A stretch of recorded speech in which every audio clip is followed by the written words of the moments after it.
This channel does not promote any violent, harmful, or illegal activities. All content provided by this channel is meant for an educational purpose only.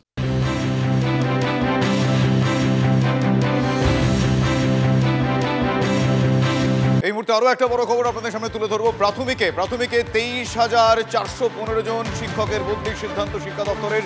যেসব স্কুলে অতিরিক্ত শিক্ষক আছেন তাদের পাঠানো হবে অন্যত্র, নিজের জেলাতেই বদলি করা হবে শিক্ষকদের। এই মুহূর্তে আরও একটা বড় আপডেট। প্রাথমিকে 23,415 জন শিক্ষকের বদলির সিদ্ধান্ত নিয়েছে শিক্ষা দপ্তর। 23,415 জনের যেসব স্কুলে অতিরিক্ত শিক্ষক রয়েছেন তাদের অন্যত্র পাঠানো হবে, নিজের জেলাতেই বদলি করা হবে শিক্ষকদের। ঠিক কি জানানো হচ্ছে শিক্ষা দপ্তর তরফ থেকে?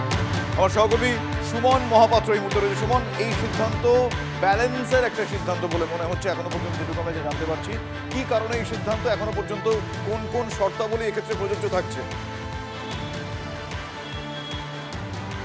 দেখো, নিজের জেলায় বদলি করা হবে মানে বাড়ির পাশের স্কুলটাই বদলি হবে তা কিন্তু নয়। যে স্কুলে কিন্তু শিক্ষক শূন্য অবস্থা রয়েছে কিন্তু সেখানে ছাত্র রয়েছে, সেই স্কুলে কিন্তু যেতে হবে এমন স্কুলের শিক্ষকদের যে স্কুলে পড়ুয়া নেই। এরকম একাধিক স্কুল রয়েছে, প্রায় 8,000-এর বেশি স্কুল যেখানে সিঙ্গেল টিচার, একজন মাত্র শিক্ষক রয়েছেন। সেক্ষেত্রে তারই জেলার অন্য স্কুলে কিন্তু ছাত্র নেই কিন্তু অনেক শিক্ষক রয়েছেন, তারা কার্যত গিয়ে সই করে টাকা পেয়ে যান। এইটা চলবে না। কেন্দ্রের সমীক্ষায় দেখা গেছে পশ্চিমবঙ্গের হাল প্রাথমিক শিক্ষায় এই জায়গাগুলোতে বেশ কয়েকটা ডেফিসিট রয়েছে। 23,962 জন শিক্ষক প্রয়োজন, আর এদিকে সারপ্লাস অর্থাৎ অতিরিক্ত রয়েছে 23,415 জন শিক্ষক। তাই নিজের জেলাতেই যে স্কুলে শিক্ষক নেই সেই স্কুলে ট্রান্সফার করা হবে। ডিপিএসসি চেয়ারম্যান অর্থাৎ জেলা প্রাথমিক শিক্ষা সংসদের চেয়ারম্যানদের কাছে ইতিমধ্যেই নির্দেশ পৌঁছে গেছে, দ্রুততার সহিত এই ট্রান্সফার প্রক্রিয়া শুরু হবে। 23,415, একটা বড় অ্যামাউন্টের শিক্ষক সংখ্যা যাদেরকে কিন্তু এবার বদলি করা হবে। বাস্তবায়ন কবে থেকে হচ্ছে? দেখো, ডিপিএসসি চেয়ারম্যানদের বলা হয়েছে স্মুথ প্রসেসের জন্য দ্রুত ব্যবস্থা নিতে। এরপরে হচ্ছে যেটা জেলা ভিত্তিক সেই তালিকা তৈরি করা, যে কোন শিক্ষককে কোথায় পাঠানো যায়, এই প্রক্রিয়া দ্রুত শেষ করতে বলা হচ্ছে। আমাদের কাছে যা খবর, নিয়োগে দুর্নীতি, মানিক ভট্টাচার্যের বিরুদ্ধে চার্জশিট গঠন আদালতের। আরো কি জানা যাচ্ছে? মানিক ভট্টাচার্য এবং রত্না চক্রবর্তী বাগচির বিরুদ্ধে চার্জশিট গ্রহণ করল বিশেষ সিবিআই আদালত। চার্জশিট গ্রহণ করলেও থমকে বিচার প্রক্রিয়া। মানিক ভট্টাচার্য এবং রত্না চক্রবর্তী বাগচির বিরুদ্ধে চার্জশিট গ্রহণ করলেও এখনো মেলেনি রাজ্যপালের অনুমতি। এই মুহূর্তে গোটা পরিস্থিতি কোন জায়গায় দাঁড়িয়ে রয়েছে জানার চেষ্টা করবো। সুজয় আমাদের সঙ্গে রয়েছেন, আমাদের প্রতিনিধি জানাবেন। সুজয়, দেখো, প্রাথমিকে সিবিআই যে চার্জশিট দিয়েছিল বা চূড়ান্ত চার্জশিট দিয়েছিল সেখানে মানিক ভট্টাচার্য, রত্না ছাড়াও বিভাস অধিকারীর নাম ছিল।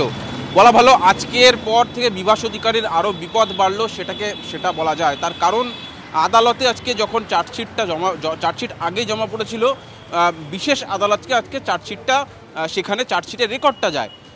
রেকর্ড যাওয়ার পর আজকে বিচারক জানতে চান যে এই বিভাস অধিকারী কোথায় রয়েছে, জনৈক বিভাস অধিকারী কোথায় রয়েছে সেটা জানতে চান। তার কারণ চার্জশিট জমা পড়লে তাতে যার যার নাম থাকে আদালত তাদেরকে সমন পাঠায়, অর্থাৎ তাদেরকে একটা নির্দিষ্ট দিনে বা পরবর্তী দিনে আদালতে হাজিরা দিতে হয়। সেই সময় জানতে গেলে আদালতকে জানানো হয় সিবিআইয়ের তরফ থেকে যে এই বিভাস অধিকারী ভুয়ো থানা মামলায় নয়ডায় রয়েছে, সেখানকার জেলে রয়েছে। সিবিআইকে তার পরবর্তীতে বিচারক নির্দেশ দেন যে সে কোথায় আছে এবং তার ব্যাপারে সঠিক খোঁজখবর নিতে, তার কারণ সমন পাঠাতে হবে বলে। ফলে চার্জশিট জমা পড়া তো আগেই পড়েছে, এবার বিভাসের বিপদ আরও বাড়লো। এবং একই সঙ্গে মানিক ভট্টাচার্য এবং রত্নার ক্ষেত্রে তারা যেহেতু একজন জনপ্রতিনিধি আর একজন সরকারি আধিকারিক, তা রাজ্যপালের কাছে ইতিমধ্যে সিবিআইয়ের তরফ থেকে তারা স্যাংশন চেয়েছে অনুমোদনের জন্য। এবং যতক্ষণ রাজ্যপালের কাছ থেকে আদালতে। এবং একই বিষয় সম্পর্কিত আরও একটা অত্যন্ত গুরুত্বপূর্ণ আপডেট আপনাদের দেবো। এখনও যদিও প্রশ্নচিহ্নের আকারে রয়েছে যে আগামী সপ্তাহে পার্থ চট্টোপাধ্যায়ের জেল মুক্তির সম্ভাবনা কতটা প্রবল। তার কারণ আলিপুর সিবিআই কোর্টে নবম, দশম, একাদশ, দ্বাদশ এবং গ্রুপ সি মামলায় প্রাক্তন শিক্ষামন্ত্রীর বয়ান রেকর্ড শেষ হয়ে গিয়েছে। এসএসসির আধিকারিক তপজ্যোতি ঘোষের সাক্ষ্য নেওয়া হলেও সময়ের অভাবে তা সম্পূর্ণ হয়নি। আগামী সোমবার আবারও সাক্ষ্যদানের পর্ব চলবে, আর এই সাক্ষ্যদান সম্পূর্ণ হলেই জামিনে জেল থেকে ছাড়া পেতে পারেন শান্তিপ্রসাদ সিনহা, পার্থ চট্টোপাধ্যায় এবং সুবীরেশ ভট্টাচার্য। আমার সহকর্মী সুজয় আরও একবার আমাদের সঙ্গে টেলিফোন লাইনে রয়েছেন। সরাসরি সুজয়, আমি জানতে চাইবো যে এখনো পর্যন্ত যেটা সম্ভাবনা আকার, কারণ যে প্রসেসগুলো, যে বয়ান রেকর্ড শেষ হয়ে গিয়েছে, তাহলে কোন কোন জায়গায় মানে এই সম্ভাবনা এখনো কতটা প্রবল আগামী সপ্তাহে পার্থ চট্টোপাধ্যায়ের জেল মুক্তির? দেখো, বলা ভালো পার্থ চট্টোপাধ্যায়দের সুদিন ফিরতে চলেছে। তার কারণ প্রায় 3.5 বছরের জেল জীবনের পর আগামী সপ্তাহের প্রথম দিকে পার্থ চট্টোপাধ্যায়রা জেলের বাইরে বেরোতে পারেন, বা নির্দিষ্ট করে বললে পার্থ চট্টোপাধ্যায় জেলের বাইরে বেরোতে পারেন, সেই আশার আলো দেখা যাচ্ছে। এবং সেই আশার আলোটা জোরালো, তার কারণ গ্রুপ সি মামলায় সুপ্রিম কোর্ট তার জামিনের ক্ষেত্রে যে শর্ত দিয়েছিল যে এই মামলায় আলিপুর আদালতে অন্তত 8 জনের যে সাক্ষ্য গ্রহণ পর্ব এবং পার্থ চট্টোপাধ্যায়ের সাক্ষ্য গ্রহণ পর্ব, সেই প্রক্রিয়াটা শেষ হলেই তারা বা পার্থ চট্টোপাধ্যায় জেল থেকে বেরোতে পারবেন। ইতিমধ্যেই আজকে শেষ সাক্ষী, তার অর্ধেক সাক্ষ্য গ্রহণ প্রক্রিয়া হয়েছে। আগামী সোমবার বাকি প্রক্রিয়াটি হবে। সেই প্রক্রিয়া শেষ হয়ে গেলে আদালতে বেল বন্ড জমা দিলে, জামিনের ক্ষেত্রে যে বন্ড ধার্য করেছে সেই বেল বন্ড জমা দিলে, জামিনের বন্ড জমা দিলে আগামী সপ্তাহে পার্থ চট্টোপাধ্যায়ের জেল মুক্তির সম্ভাবনা এখনো পর্যন্ত যা যা আইনি প্রসেস বা সিচুয়েশন তাতে অনেকাংশেই প্রবল। অনেক ধন্যবাদ সুজা তোমায়। 3 জনের ক্ষেত্রে যে বেলটা সুপ্রিম কোর্ট দিয়েছেন, সুবীর ভট্টাচার্য, এসপি সিনহা এবং পার্থ চ্যাটার্জি, তারা জামিনে মুক্ত হয়ে যাবে। বেল ওখানে দিয়ে দিয়েছেন, কি কন্ডিশন হিসেবে এটা ছিল, তারপরে বন্ড হবে। সেই অনুযায়ী আজকে শেষ সাক্ষী ছিলেন তপজ্যোতি ঘোষ। তপজ্যোতি ঘোষকে দিলে তাদের তরফে প্রসিডিউরাল পার্ট, কিছু নোটশিট এইগুলো দেখিয়েছেন, এগুলো করেছেন। এবং আমরা ডিফেন্সের তরফ থেকে পার্থবাবু জেরা কমপ্লিট হয়ে গেছে, আর এসপি সিনহা অ্যান্ড আদার্স সুবীরের বাবু এরকম আমি তাদের হয়ে করেছি কিছুটা, কিন্তু সময়ের অভাবে আজকে আমরা কমপ্লিট করতে পারি না। সোমবারে আবার বাকি জেরা হবে। আশা করা যায় সোমবারই শেষ হয়ে যাবে। 3টে কেসেরই একসাথে হচ্ছে সুপ্রিম কোর্টের ডাইরেকশন অনুযায়ী। এবং এসআইআর তো শুরু হয়ে গিয়েছে, কিন্তু কি হচ্ছে জানেন? মুদি দোকানের সামনে একটা টেবিল পেতে বিএলও তিনি ফর্ম বিলি করছেন, আর তার পাশে বসে আছেন তৃণমূল কংগ্রেসের এক নেতা কর্মী। এবং এই গোটা বিষয়টা যাদেরকে ফর্ম বিলি করছেন মানে ভোটাররা, তারা যখন বলতে যাচ্ছেন, তারা যখন গোটা বিষয়টা জানিয়েছেন, অভিযোগ করেছেন, তখন বিডিও পাল্টা হুমকি দিচ্ছে। হরিশ্চন্দ্রপুর 1 নম্বর ব্লকের বড়ুই গ্রাম, সে বড়ুই গ্রাম পঞ্চায়েতের 536 নম্বর বুথের ঘটনা। আর এই ভিডিওটা প্রকাশ্যে চলে এসেছে। সরকারি নির্দেশ মেনে বাড়ি বাড়ি না গিয়ে এক জায়গায় বসে কি করে বিএলও ফর্ম বিলি করতে পারছেন, এ প্রশ্ন গ্রামবাসীরা তুলেছেন। গ্রামবাসীরা প্রশ্ন করলে বিএলও তিনি হুমকি দেন। কিছু বক্তব্য আমাদের কাছে আছে, শোনাবো আপনাদের। বিএলওদের কাজ হচ্ছে বাড়ি বাড়িতে গিয়ে এসআইআর এর ফর্ম বিলি করবে, কিন্তু আমরা কি দেখলাম, তিনি এই 36 নম্বর বুথে একটি মুদিখানার দোকানের সামনে টেবিল চেয়ার লাগিয়ে এসআইআর এর ফর্ম বিলি করছে। এটা সরাসরি ভাবে ইলেকশন কমিশনের যে গাইডলাইন, সেই গাইডলাইনের অবমাননা। আমরা আজকে এই বিএলও মোস্তাদ হোসেন তার বিরুদ্ধে ইলেকশন কমিশনে লিখিতভাবে অভিযোগ জানাবো। আমি বুঝতে পারছি না যে ওনাদের কি মস্তিষ্ক বিকৃত হয়ে গেছে। কখনো বলছে যে ঘরের ভিতরে কেন বসে করছে, কখনো বলছে দোকানে কেন করছে।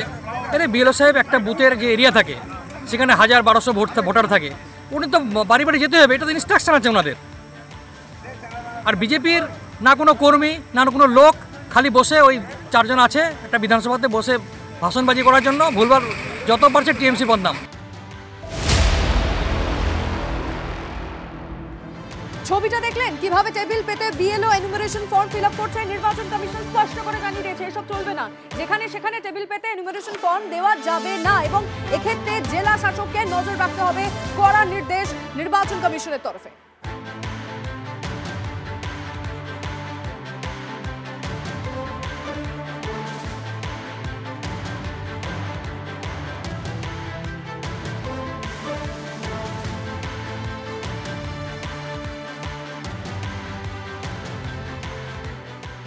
অন্যদিকে স্কুলে স্কুলে প্রধান শিক্ষকদের চিঠি জেলা শিক্ষা বিভাগের, সেখানে স্পষ্টতই বলা হয়েছে যারা বিএলওর দায়িত্বপ্রাপ্ত যারা, তাদেরকে সাহায্য করতে হবে।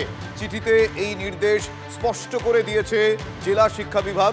স্কুলের প্রধান শিক্ষকদের কাছে এই নির্দেশ গিয়েছে, আপাতত বিএলওদের কাজে জোর দেওয়ার নির্দেশ দেওয়া হয়েছে প্রধান শিক্ষকদের।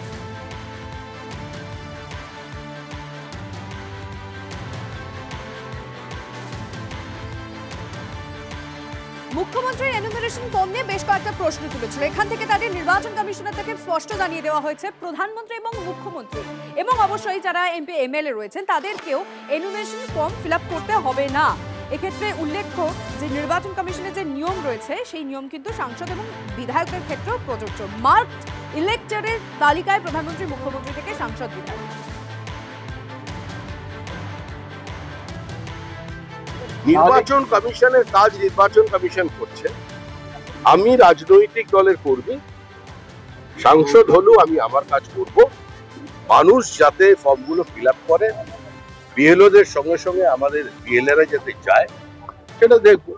নির্ভয়ে যাতে বিএলওরা কাজ করতে পারেন সেটা দেখার দায়িত্ব নির্বাচন কমিশনের, এবং পুরো প্রক্রিয়াটাই নির্বাচন কমিশন। রাজ্যের প্রতিটা মানুষের ফর্ম ফিল আপ জন্য তো অপেক্ষা করতেই হবে, প্রতিটা মানুষ তো একসঙ্গে ওনাকে বিসর্জন দেবে, বিসর্জনের প্রতীক